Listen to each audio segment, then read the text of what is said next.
Ilang linggo bago ang 2025 midterm elections, patay ang mayor ng Rizal, Cagayan na si Joel Ruma matapos barilin sa gitna ng campaign sortie Miyerkules ng gabi.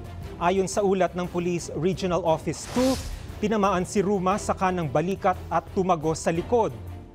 Hinihinalang isang sniper ang namaril dahil sa nakuhang basyo.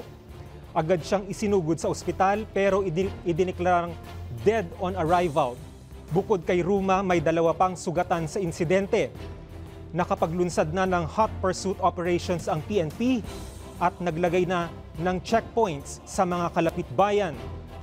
Sa ngayon, humalili bilang acting mayor ang asawa ng alkalde na si Brenda Ruma.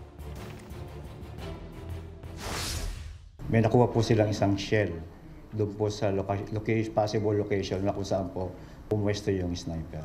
Tinitignan po yung mga angulo na gumamit po ng mga night vision at kung iba pong mga gamit.